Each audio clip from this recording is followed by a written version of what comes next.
Okay, तो हम आज प्रेयर के बारे में देखेंगे, प्रार्थना के ऊपर हम अध्ययन करेंगे। शायद से हम जानते हैं प्रेयर के ऊपर, प्रेयर के विषय में, लेकिन हमें कभी कभार अपने आप को याद दिलानी भी चाहिए कि प्रार्थना क्या है, प्रार्थना हमें मसीही जीवन में क्यों करना है और कैसे करना है, वो सब चीज़ों को भी हमें जानने की आवश्यकता है। और प्रार्थना को जब हम देखते हैं, जब हम प्रेयर के विषय में देखते हैं, प्रार्थना एक हमारा क्या है, आत्मिक हथियार है। बाइबल के अलावा, हमारे विश्वास के अलावा प्रार्थना भी क्या है, एक हमारा आत्मिक हथियार है। ठीक है, अगर हम प्रार्थना नहीं करेंगे तो हम स्पिरिचुअली हम ग्रो नहीं करेंगे। ठीक है, अगर हमारा प्रार्थना जीवन अगर हमारे व्यक्तिगत जीवन में अगर नहीं रहेंगे तो हम आत्मिक जीवन में ग्रो नहीं करेंगे, परमेश्वर के साथ हमारा जो रिश्ता है वो सही बने नहीं रहेंगे। तो प्रार्थना जो है मसीह जीवन में क्या है, बहुत इंपॉर्टेंट है। ठीक है, ये हम सब के लिए है, मेरे लिए, आपके लिए, हम सबों के लिए ये प्रार्थना जो है बहुत जरूरी है, क्योंकि बिना प्रार्थना हम प्रभु यीशु मसीह से बात नहीं कर सकते हैं। प्रार्थना का महत्वपूर्ण इतना है, महत्व वो इतना है कि प्रभु यीशु मसीह ने भी जो है खुद क्या किया, प्रार्थना को किया है कि नहीं। यीशु मसीह कौन है? यीशु मसीह परमेश्वर होने के बावजूद भी प्रभु यीशु मसीह ने, यहाँ तक जब हम बाइबल में देखते हैं, प्रभु यीशु मसीह ने हमें प्रार्थना करने के लिए सिखाया कि हमें कैसे प्रार्थना करना है। क्यों प्रभु यीशु मसीह ने हमें प्रार्थना करने के लिए सिखाया? आप जानते हैं क्यों? क्योंकि प्रार्थना करना जरूरी है हमारे आत्मिक जीवन के लिए और प्रभु यीशु मसीह से, हमारे परमेश्वर पिता से बात करने के लिए, ताकि हम आत्मिक जीवन में, ताकि हम क्या बने, हम बढ़ोतरी को लाए, और आत्मिक जीवन में ताकि हम मजबूत बने। क्योंकि प्रार्थना के बिना हम शैतान का सामना नहीं कर पाएंगे, प्रार्थना के बिना हम हमारे जीवन में कुछ हासिल नहीं कर पाएंगे। प्रार्थना बहुत जरूरी है। जब हम ज्यादातर हम क्या करते हैं, जब हमें जरूरत होते हैं, जब हम बीमार पड़ जाते हैं, ठीक है, जब हम बीमार होते हैं, जब हमें ज़रूरतें आ जाती है हमारे जीवन में, जब हम दुख में रहते हैं, तकलीफ में रहते हैं, तब जाकर हम क्या करते हैं, प्रभु यीशु मसीह के शरण में आते हैं और अब प्रार्थना करने लग जाते हैं। प्रभु यीशु मसीह, मेरे जीवन में ऐसा क्यों हो रहा है? प्रभु यीशु मसीह, क्यों मेरे जीवन में कुछ ठीक ठाक नहीं हो रहा है? ठीक है, हमने पास्टर से भी प्रचार को सुना अभी हमारे कॉन्फ्रेंस के दौरान कि समस्या हमारे जीवन में क्या लाता है, कभी कभार समस्याओं को परमेश्वर आशीष में बदल देता है।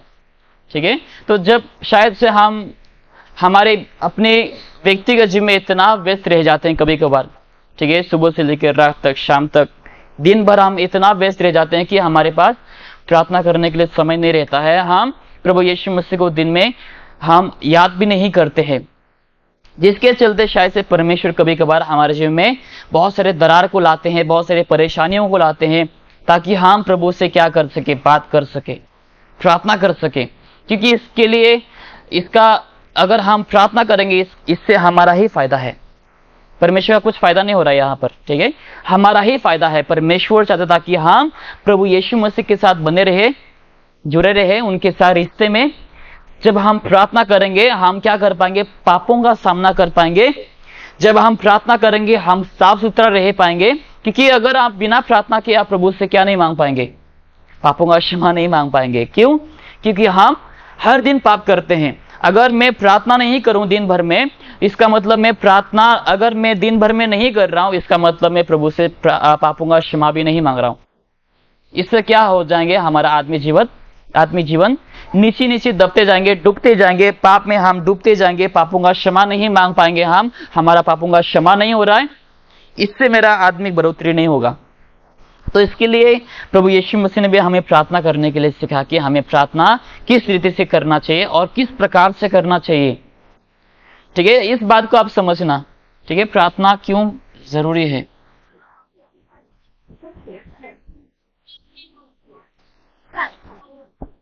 ठीक है, अगर हम प्रार्थना नहीं कर रहे हैं तो हम यीशु मसीह के साथ क्या नहीं कर रहे हैं, हम यीशु मसीह के साथ हम रिश्ते में नहीं है, यीशु मसीह के साथ हम बातचीत नहीं कर रहे हैं। अगर हम प्रेयर नहीं करेंगे तो इससे क्या हो रहा है, हमारा जो पाप है वो क्षमा नहीं हो रहा है। अगर हम प्रार्थना नहीं कर रहे हैं तो हम क्या नहीं रह पा रहे, हम शुद्ध नहीं रह पा रहे, हम साफ नहीं रह पाते हैं अगर हम प्रार्थना नहीं करते हैं। अगर हम प्रार्थना नहीं करते हैं ठीक है, तो हम प्रभु यीशु मसीह से क्या नहीं कर सकते हैं, हम मांग नहीं सकते हैं। ठीक है, क्योंकि प्रभु यीशु मसीह ने क्या कहा कि तुम प्रार्थना में मुझसे मांगो, राइट। यीशु मसीह ने कहा कि तुम प्रार्थना में मेरे नाम को लेकर क्या करो, तुम परमेश्वर पिता से मांगो। जब हम प्रार्थना करते नहीं तो हम प्रभु से कैसे मांग सकते हैं। जैसे हम शनिवार को प्रार्थना करते हैं, उस समय हम कॉन्फ्रेंस के लिए हम दुआ करते हैं, प्रार्थना करते हैं, हम रिवाइवल के लिए हम प्रार्थना करते हैं, चर्च मेंबर्स लोगों की भलाई के लिए हम प्रार्थना करते हैं, उन लोगों की सेहत के लिए हम प्रार्थना करते हैं। अगर हम प्रार्थना नहीं करेंगे, इकट्ठे नहीं होंगे, या फिर व्यक्ति के जीवन में, पर्सनल लाइफ में अगर मैं प्रार्थना नहीं करूं तो मैं क्या नहीं कर पाऊंगा, प्रभु से मैं मांग नहीं पाऊंगा, अपनी जरूरतों को मैं परमेश्वर को बता नहीं पाऊंगा। इसका मतलब ये नहीं कि परमेश्वर नहीं जानता, परमेश्वर क्या सब कुछ जानता है। तो अगर परमेश्वर सब कुछ जानता है तो परमेश्वर हमसे क्यों बार बार बुलवा रहा है फिर। इसका मतलब परमेश्वर ये चाहता है ताकि हम उनके सम्मुख जो है हमारी जरूरतों को ताकि हम ला सके पूरे अधिकार के साथ, ताकि हम प्रभु यीशु मसीह के पास आ सके। इससे यह साबित हुआ कि मैं परमेश्वर के साथ क्या हूं, संबंध में हूं, रिश्ते में हूं, उनके साथ में कनेक्शन में हूं। ठीक है, प्रार्थना एक क्या है, हमारा हथियार है। प्रार्थना क्या है, हमारा एक हथियार है। एक उदाहरण के तौर पे देखो, अभी इधर एक फोन चार्जिंग पे है, इधर भी एक फोन चार्जिंग पे है। ठीक है, फोन क्यों चार्जिंग पे लगाए हैं, क्योंकि ऑलमोस्ट मरने पर है, राइट। बिना बैटरी के हम फोन नहीं चला पाएंगे, यहां तक कैमरा भी हम शूट नहीं कर पाएंगे अगर उसमें भी बैटरी ना रहा तो चार्जर जो है, चार्जर क्या है, एक माध्यम है। ठीक है, जैसे कि ये फोन है, सोच लो ये फोन है।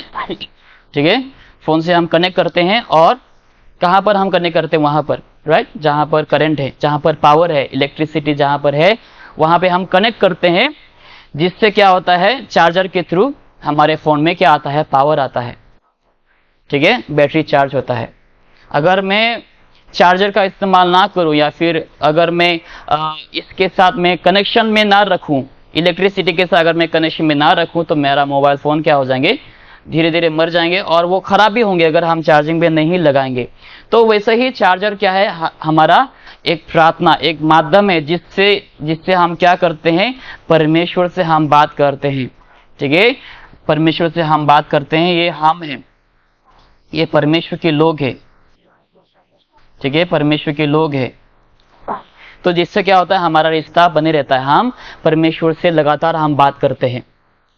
अगर आपने देखा रहेगा, बहुत सारे जब पति पत्नी झगड़े करते हैं, मालूम नहीं बाकी लोगों का, शायद लोग हफ्ते भर भी रहते रहेंगे, महीने भर रहते रहेंगे बिना बात करे, या फिर 3-4 दिन तक हम जब हमारा अनबन होता है कभी कभार हमारे घर में भी, क्योंकि ये तो नॉर्मल है, सब लोग झगड़े करते ही हैं। ठीक है, तो जब हम ऐसे नाराजगी जताते हैं, नाराज होते हैं, तो हम दिन भर नहीं रह पाते बिना बात करे।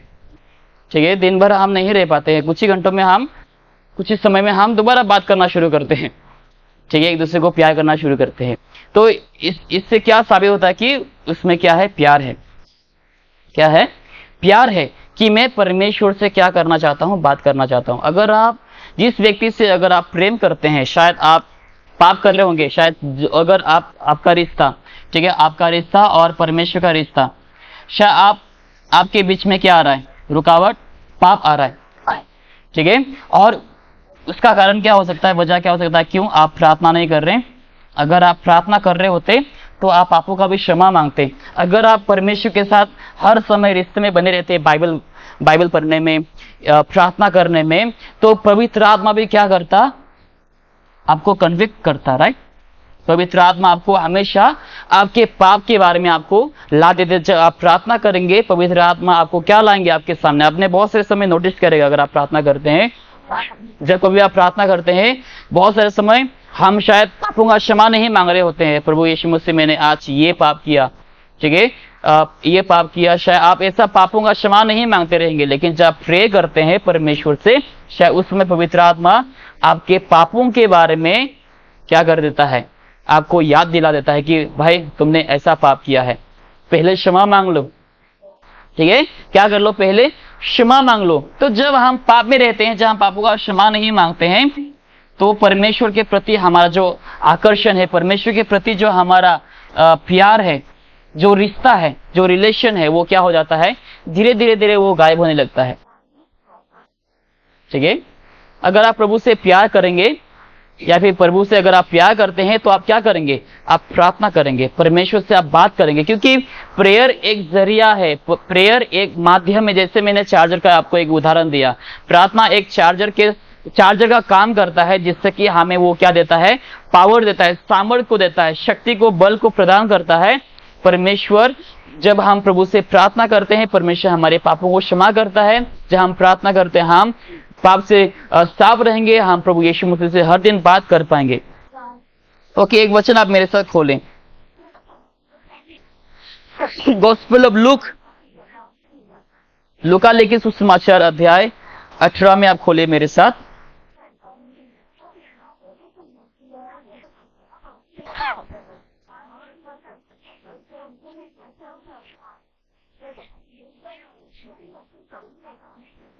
अठारह का 1 में देखो, यहाँ पर एक दृष्टांत है, जहां पर प्रभु यीशु मसीह दृष्टांत के द्वारा बता रहे हैं। यहाँ पर 18 का 1,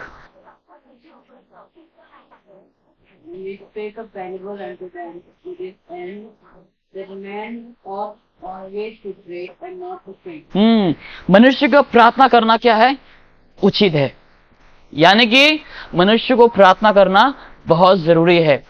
हम अगर देखेंगे, यीशु ने क्या किया, भोर के समय, भोर यानी कि बहुत सुबह को, ठीक है, सूरज उगने से पहले प्रभु यीशु मसीह ने क्या किया, प्रार्थना किया। ठीक है। अगर हम दाऊद के बारे में देखेंगे, दाऊद ने भी प्रेयर किया।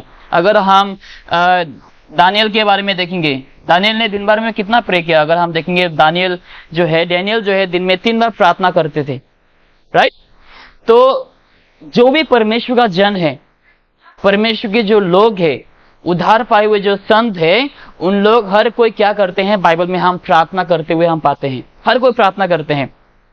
देखो, प्रार्थना जब करते हैं तो क्या होता है, हमें सामर्थ मिलता है।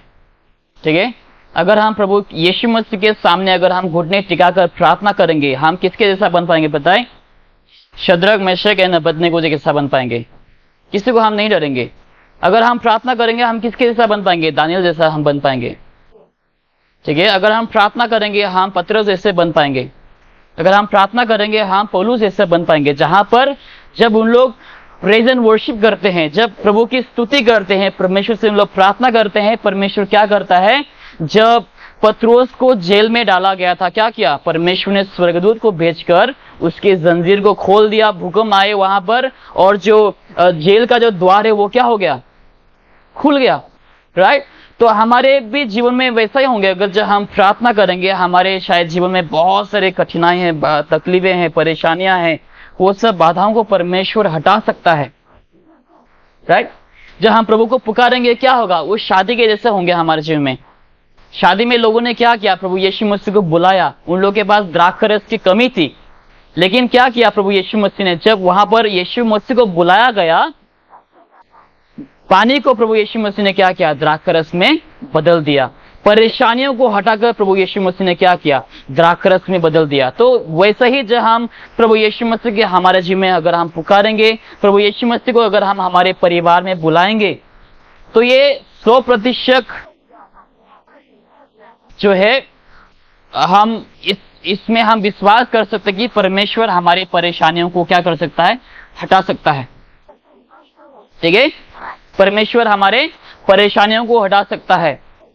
शायद से बहुत सारे ऐसे समय होंगे जहां पर शायद हमारे जीवन से वो परेशानियां नहीं हट रहा है। जैसे कि अगर हम देखेंगे, जब आप उस कहानी को अगर आप गौर करेंगे, जहां पर प्रभु यीशु मसीह तकिए में आराम से सोया हुआ है। आप वो कहानी जानते रहेंगे, जहां पर डिसाइपल लोग उस पार जाने वाले थे, समंदर के उस पार जाने वाले थे, जहां पर प्रभु यीशु मसीह सोया हुआ है, और अचानक से आंधी तूफान आ जाती है, जहां पर नाव में पानी आने लगता है, जहां पर नाव डूबने पर है, और डिसाइपल लोग क्या करते हैं, उस समय प्रभु यीशु मसीह को पुकारते हैं, प्रभु यीशु मसीह, प्रभु हमें बचाओ। क्या आपको हमारा परवाह नहीं है? देखो हम मरने पर है, हम डूबने वाले हैं। उस समय प्रभु यीशु मसीह क्या कहता है? हे अल्पविश्वासी, तुम लोगों ने संदेह क्यों किया? क्या तुम नहीं जानते कि मैं तुम्हारे साथ हूं? राइट? बहुत सारे समय हम परिस्थितियों को देखकर हम डर जाते हैं, मेरे जीवन में हालात ऐसा है, ठीक है। लेकिन प्रभु यीशु मसीह ने नहीं कहा कि वो हमारे जीवन से हर दुख तकलीफ को हमेशा हमेशा के लिए हटा देंगे। हमारे साथ जैसे हम मरते दम तक हम अपने जीवन की हम सफर करेंगे, ठीक है। जो हमारा जो जीवन की जर्नी है, ये मत सोचना कि अगर हमने उद्धार पाया, अगर मैं सेव्ड हुआ, अगर मैं हर दिन प्रेयर करूंगा, ठीक है, तो मेरे जीवन से हर परेशानियां, हर तकलीफें जो है हमेशा के लिए भाग जाएंगे, हमेशा के लिए छूट जाएंगे। नहीं, जैसे जैसे हम आगे बढ़ते जाएंगे वैसे वैसे हमारे जीवन में हमारे पीछे क्या आते रहेंगे? हमारे परेशानियां, दुख, तकलीफें। लेकिन प्रभु यीशु मसीह क्या कहता है? हमसे वादा करता है कि मैं तुम्हारे दुख तकलीफ के दौरान, तुम्हारे समस्या के समय मैं तुम्हारे साथ क्या रहूंगा? बने रहूंगा। लेकिन अगर आप चाहते हैं कि प्रभु यीशु मसीह आपके साथ बने रहे, आपको क्या करना है? प्रभु यीशु मसीह को अपने खुद के व्यक्तिगत जीवन में पुकारना है, प्रभु यीशु मसीह को अपने फैमिली लाइफ में पुकारने हैं, जिसके चलते परमेश्वर आपके सिचुएशन को, परिस्थिति को क्या कर सकता है? वो संभाल सकता है, ठीक है, वो संभालेगा। अगर हम प्रभु यीशु मसीह को हमारे जीवन में, हमारे परिवार में अगर हम बुलाएंगे, हमारे कमी घटियों को भी वो हटा सकता है, हमारे परिस्थिति को भी वो सुधार सकता है, संभाल सकता है। ओके, यहाँ पर हम एक उदाहरण को देखेंगे। वर्स नंबर 9 में देखो। ओके, वर्स नंबर 10, वचन 10। शायद हम ये कहानी जानते रहेंगे। वचन 10 में क्या लिखा है हिंदी में? हाँ, 18 का 10। दो मनुष्य मंदिर में प्रार्थना करने के लिए गए, एक फरीसी था और दूसरा चुंगे लेने वाला। ठीक है, तो यहाँ पर हम ये कहानी को देखते हैं, राइट। जब हमने बहुत सारे समय सुना रहेगा, अगर हमारे पास हमारे प्रार्थना में क्या होनी चाहिए?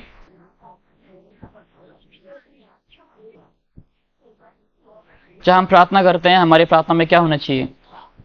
यीशु मसीह ने चेलों को क्या करके डांटा? हे अल्पविश्वासी, राइट। विश्वास की कमी की वजह से क्या होता है? हमारा बहुत सारे समय प्रार्थना का जवाब हमें नहीं मिलता है। वो सब हम देखेंगे, प्रार्थना का फायदे, प्रार्थना कैसे करनी चाहिए, ठीक है, प्रार्थना करने से हमारा क्या लाभ होता है, वो सब हम आने वाले हफ्ते में देखेंगे। लेकिन जब हम प्रार्थना करते हैं, हमारे विश्वास की कमी की वजह से क्या होता है? हमारा प्रार्थना का हम जवाब नहीं मिल पाते हैं, हम निराश होते हैं। ऐसे बहुत सारे कारण हैं, बाइबल में लिखा है याकूब जेम्स चैप्टर 4 में, क्योंकि हम हमारे लालसाओं को हम मांगते हैं काफी सारे समय, जिसके चलते परमेश्वर हमारी प्रार्थना का जवाब नहीं दे पाते हैं। लेकिन परमेश्वर जानता है अपने बच्चों को क्या देना है, कैसा देना है, कब देना है। तो बाइबल में लिखा कि एक राय के दाने के समान, ठीक है, राय के दाने आप लोग जानते हैं, और लोग काफी पढ़े इस मामले में, शायद से राय के दाने के मामले में, क्योंकि जब उन लोग कुछ भी पकाते हैं, ठीक है, उन लोग क्या डालते हैं? राय के दाने डालते हैं, करी पत्ता डालते हैं, ये फ्राई करते हैं। वो राय के दाने को देखा रहेगा ना, काफी छोटा है, बहुत छोटा है, साइज के मामले में, मात्रा में काफी छोटा है। तो प्रभु यीशु मसीह ने क्या कहा? अगर तुम्हारे पास इतना राय के दाने के बराबर अगर विश्वास हो, तो तुम क्या कहोगे? इस पहाड़ को तुम बोलोगे तुम नदी में गिर जाओ, वो गिर जाएगा, ठीक है। इस पेड़ को तुम बोलो उखड़ के गिर जाओ, नदी में गिर जाएगा। मुझे अभी भी याद है, बचपन में मैंने ऐसा किया था। बाइबल में मैंने देखा, ठीक है, बाइबल में लिखा हुआ है कि तुम्हारे पास अगर इतना सा विश्वास हो, तो तुम इस पेड़ को भी बोलोगे, पहाड़ को, पहाड़ तो हमारे घर से काफी दूर है, तो पहाड़ तो नहीं था, तो मैं बोल नहीं सका पहाड़ को, तो पेड़ को मैंने बोल दिया, बहुत जोर से मैंने अंदर अंदर फोर्स किया खुद को, उखड़ जा विश्वास में, ठीक है, तो हुआ नहीं। तो सोचा कि शायद विश्वास की कमी है, पता नहीं क्या है, ठीक है। तो परमेश्वर इन सब चीजों का हमें उदाहरण देता है। ये जो माउंटेन है, ये जो बाधाएं हैं, ठीक है, ये सब चीजें हम हटा सकते हैं विश्वास के द्वारा। आइए मेरे साथ एक वचन आप देखो, जेम्स चैप्टर में देखो, जेम्स चैप्टर 1, याकूब अध्याय 1,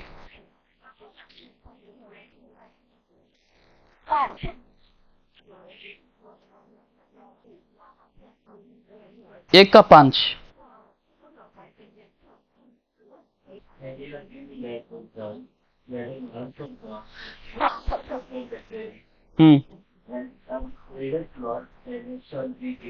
ओके, यहाँ पर क्या वादा किया गया है कि तुम्हें अगर बुद्धि ज्ञान की कमी हो, ठीक है, तुम्हें अगर बुद्धि ज्ञान की कमी हो परिवार चलाने में, स्कूल जाने में, स्टडी करने में, या फिर किसी को गॉस्पेल बताने में, सोल विनिंग करने में, अगर किसी चीज की भी अगर तुम्हें बुद्धि ज्ञान की कमी हो, प्रभु यीशु मसीह ने क्या कहा? तुम खुलेआम मांग सकते हो, तुम प्रार्थना करो, वो तुम्हें मिलेगा। लेकिन कैसे मिलेगा? देखो वर्ष नंबर 6 में देखो, लेकिन कैसे मांगना है हमें? वर्ष नंबर 6।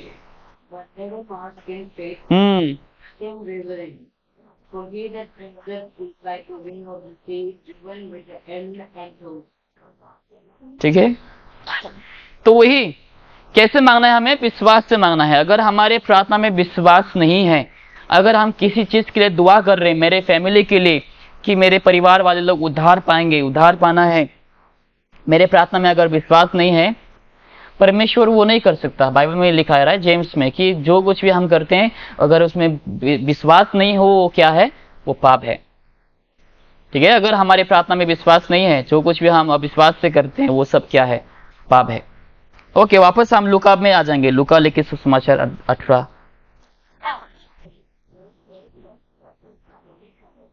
ठीक है, तो आज हम बस इंट्रोडक्शन देख रहे हैं। अगले हफ्ते हम पॉइंट बाय पॉइंट हम जाएंगे कि कैसे प्रार्थना करना है, क्यों प्रार्थना करना है, प्रार्थना करने के फायदे। तो यहां पर हम देखते हैं प्रार्थना करने का तरीका कैसे है लोगों का आज। केवल उन दिनों में नहीं, लेकिन आज के समय में से है। तो यहां पर हम 2 प्रकार के मसीह को देखते हैं। 2 प्रकार के मसीह यहां पर हम देख सकते हैं।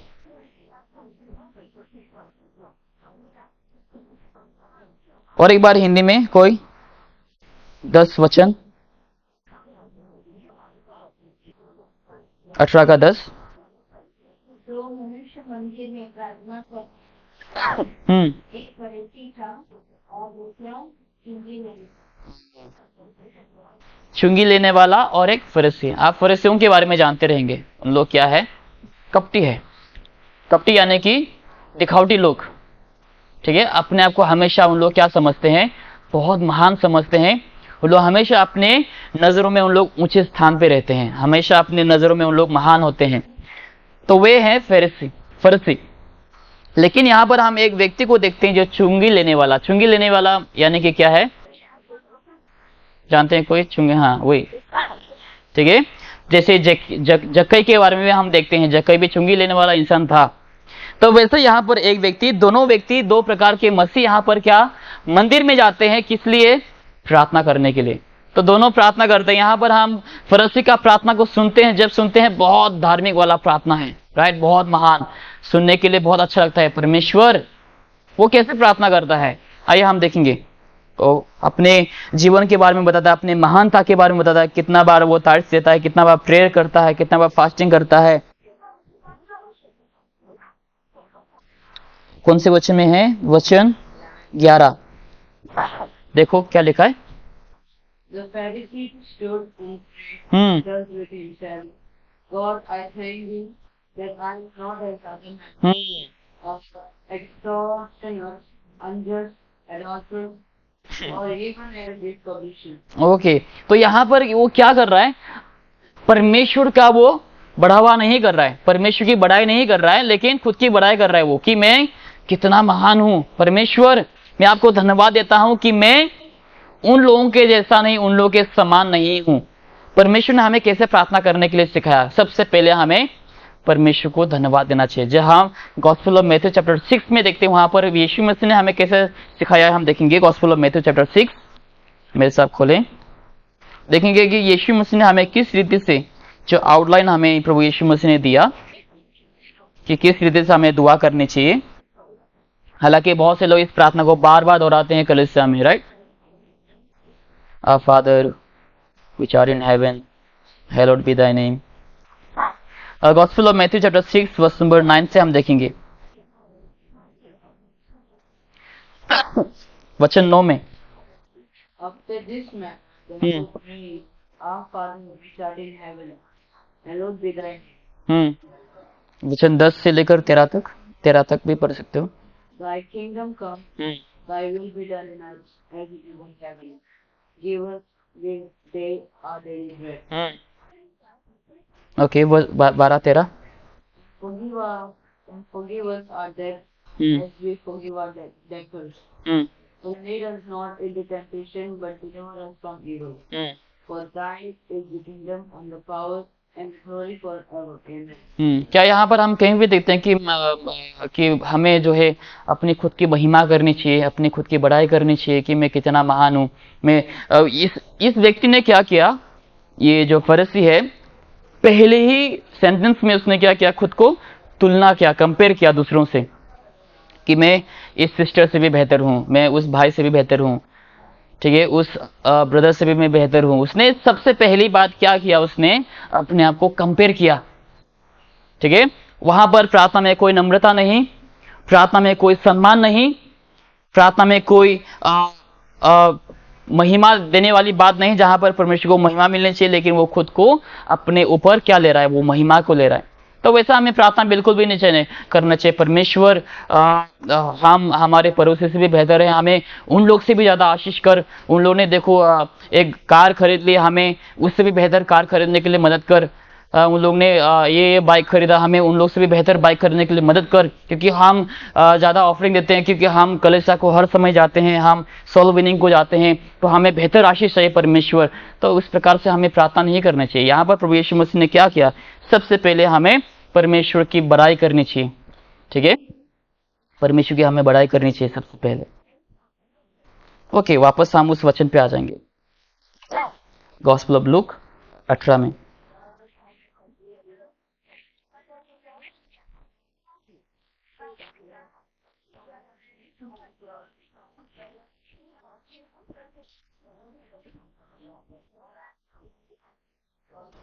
ओके, वर्स नंबर 12 में जोशुआ या कोई भी। I give tithe of all that I possess. ठीक है, यहाँ पर वो फिर से अपनी बड़ाई कर रहा है कि मैं हफ्ते में कितना बार उपवास करता हूँ, फास्टिंग करता हूँ, 2 बार, ठीक है, 2 बार मैं फास्टिंग करता हूँ, और जो कुछ भी मैं कमाता हूँ उसमें से मैं 10 को निकाल कर देता हूँ। 10 देना अच्छी बात है, लेकिन इसका मतलब ये नहीं कि आप खुद को कंपेयर करें दूसरों से कि वो भाई तो देता ही नहीं, बहुत पापी इंसान है क्योंकि देता ही नहीं, वो टाइस देता नहीं, ऑफरिंग नहीं देता है, क्या इंसान पापी है। लेकिन मैं तो देता हूँ यार, हर महीना देता हूँ मैं, जब भी मुझे सैलरी मिलती है, जब भी मेरा पैसा आता है, मैं देता हूँ परमेश्वर के लिए।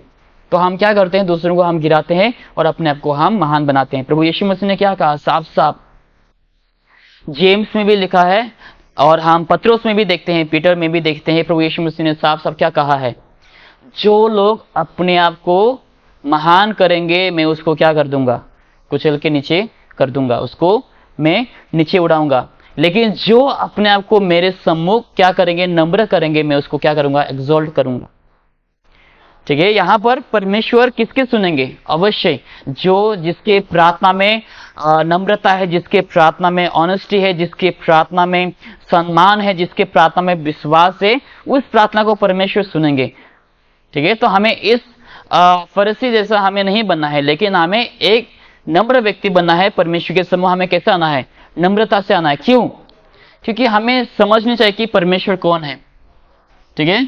परमेश्वर कोई सस्ता परमेश्वर नहीं है, हमारा परमेश्वर कौन है, वो राजा है, राइट। वो क्या है, राजा है, यहोवा है, वो राजा है, वो यहोवा है, वो हमारा प्रभु है, वो हमारा पिता है, ठीक है, वो हमारा उद्धार करता है, जिन्होंने स्वर्ग और पृथ्वी को बनाया है। वो हमें समझना चाहिए, हमारे जहन में हमें रखना चाहिए कि परमेश्वर कौन है, किससे हम बात कर रहे हैं, ठीक है। जब भी हम अधिकारियों से बात करते हैं, हम किस प्रकार से बात करते हैं, नम्रता से। अगर आपको आपके कुछ काम कराने हैं, आप जाकर घमंड मेरा काम कर दो, अधिकार वालों से हम ऐसा बात नहीं कर सकते हैं, टीचर लोगों से हम ऐसा बात नहीं कर सकते हैं अपने काम को कराने के लिए। हम कैसे जाते हैं, अच्छा पहनकर ढंग से हम जाकर क्या करते हैं, बैठकर हम बात करते हैं पूरे सम्मान के साथ, सर क्या आप मेरा ऐसा काम कर दोगे, ठीक है। हम क्या करते हैं, हम रिक्वेस्ट करते हैं, राइट, हम विनती करते हैं, हम निवेदन करते हैं। तो वैसा ही जब हम हमारे परमेश्वर के पास जब हम समझते हैं कि परमेश्वर कौन है, परमेश्वर राजा है, परमेश्वर हमारा प्रभु है, हमारा उद्धारक है, हमारा पिता है, जब हम ये सब समझेंगे कि परमेश्वर का महत्व क्या है हमारे जीवन में, जब हम समझेंगे, जब हम सम्मान के साथ आएंगे, तो हमारा प्रार्थना भी सही होगा। लेकिन अगर हमारे दिल में प्रभु के प्रति आदर नहीं है, सम्मान नहीं है, प्रेम नहीं है, तो हमारा भी प्रार्थना फरसी जैसे होगा, जिसपे कोई सम्मान नहीं, और प्रार्थना हमारा कैसा होगा, हर वक्त जैसा। मेरे साथ आप दोबारा उस वचन में आइए, गॉस्पेल ऑफ मैथ्यू में ही आइए वापस। देखो यहाँ पर क्या लिखा है, हमारे प्रार्थना में कोई नयापन नहीं होगा, ठीक है। गॉस्पेल ऑफ मैथ्यू 6 में वापस आइए, क्योंकि हम कपटी जैसे बन जाएंगे, फिर हम बस दूसरों को सुनाने के लिए, दूसरों को दिखाने के लिए हम प्रार्थना करेंगे, देखो वाह क्या प्रार्थना करता है यार, ऐसा, ताकि लोग हमारा तारीफ करें। गॉस्पेल ऑफ मैथ्यू 6 में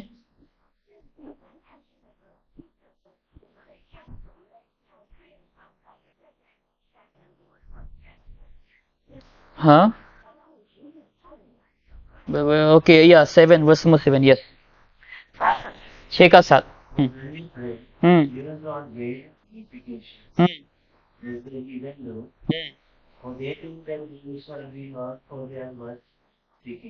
हम्म ठीक है।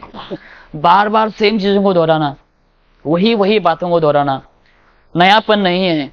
क्यों नयापन नहीं है, ठीक है। अगर सोचो कोई यहाँ पर फुटबॉल प्लेयर है, ठीक है, फुटबॉल प्लेयर है, और वो बस कभी कभार खेलता है, ठीक है, बस वो कभी कभार खेलता है, लेकिन अगर वो प्रैक्टिस नहीं करेगा हर दिन, ठीक है, अगर वो हर दिन प्रैक्टिस नहीं करेगा, तो वो अपने स्किल को जो है वो डेवलप नहीं कर पाएंगे, ठीक है।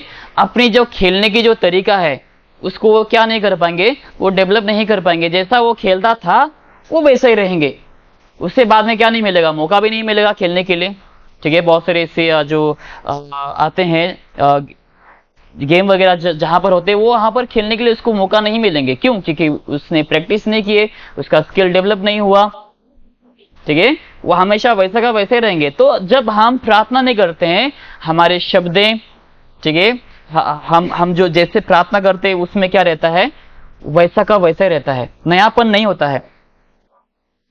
तो हम सेम चीजों को हम बार बार दोहराते हैं। जैसे यहाँ पर देखो कपटी लोग दोहराते हैं बार बार, जैसे आज कैथलिक लोग, नॉट ओनली कैथलिक, बहुत सारे चर्चों में क्या करते हैं उन लोग, ये जो यीशु मसीह ने प्रार्थना सिखाई वर्स नंबर 9 में, वर्स नंबर 9 से 13 तक, कि परमेश्वर जो स्वर्ग में है, आपके नाम पवित्र माना जाए, आपके राज्य आए, आपके जैसे आप पृथ्वी में वैसे स्वर्ग में, वही प्रार्थना को क्या करते हैं उन लोग, हर समय दोहराते हैं, ठीक है, नयापन नहीं है।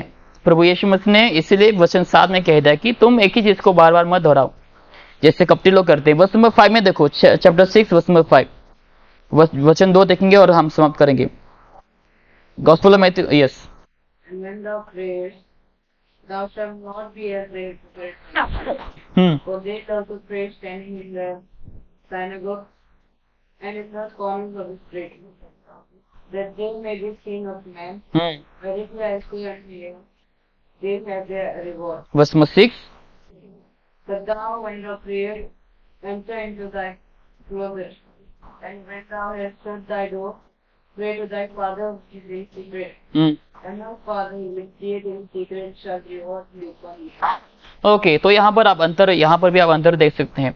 इसका मतलब ये नहीं कि आप खुलेआम भी प्रार्थना नहीं कर सकते, लेकिन जैसे कपटी लोग करते हैं, उन लोग दिखावा के लिए, आप उन लोग की प्रार्थना को सुनकर समझ जाएंगे कि उन लोग क्या प्रार्थना कर रहे, ठीक है, कैसे प्रार्थना कर रहे हैं। उन लोग की प्रार्थना को आप सुनकर आप समझ जाएंगे, क्योंकि उन लोग की प्रार्थना में ना कोई नयापन होंगे, ना परमेश्वर की महिमा करने के लिए कुछ शब्द होंगे, ठीक है। जैसे उन लोग हमेशा प्रार्थना करते हैं वैसे उन लोग हमेशा प्रार्थना करेंगे। लेकिन यहाँ पर जब हम देखते हैं कि जब हम प्रार्थना करते हैं हमें क्या करना चाहिए, हमें सीक्रेटली प्रे करना चाहिए। वो पर्सनल व्यक्तिगत के बारे में यहाँ पर बात कर रहे हैं। हम व्यक्तिगत के बारे में भी देख सकते हैं, यहाँ पर हम खुलेआम भी प्रार्थना कर सकते हैं। जब हम इकट्ठे होते हैं एक मन से एक चित्त से जब हम प्रार्थना करते हैं वो अलग बात है, लेकिन यहाँ पर जब हम व्यक्तिगत तौर पे जब हम प्रार्थना करते हैं, यानी कि परमेश्वर क्या कह रहा है कि तुम जब सच्चे हृदय से सच्चे मन से जब प्रार्थना करोगे, परमेश्वर तुम्हें क्या करेंगे, वो तुम्हारे हृदय को सुनेगा, तुम्हारी प्रार्थना के, तुम्हारे जो मन की प्रार्थना है उसको वो सुन लेगा।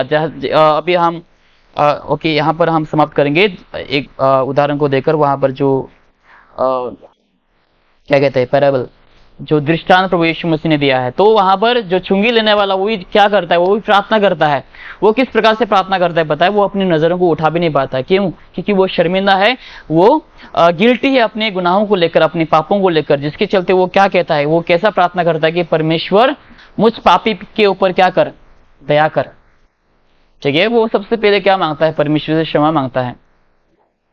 ठीक है, तो आज हम बस इतना ही रखेंगे इंट्रोडक्शन। अगले हफ्ते में हम और भी चीज़ों को देखेंगे कि प्रार्थना करने के फायदे, किस तरीके से हमें प्रार्थना करनी चाहिए, और प्रार्थना करने से हमारा क्या होता है, क्या लाभ होता है, वो सब हम आने वाले हफ्ते में देखेंगे। परमेश्वर हम प्रतिदिन को इस वचन के द्वारा आशीष करें। आमीन।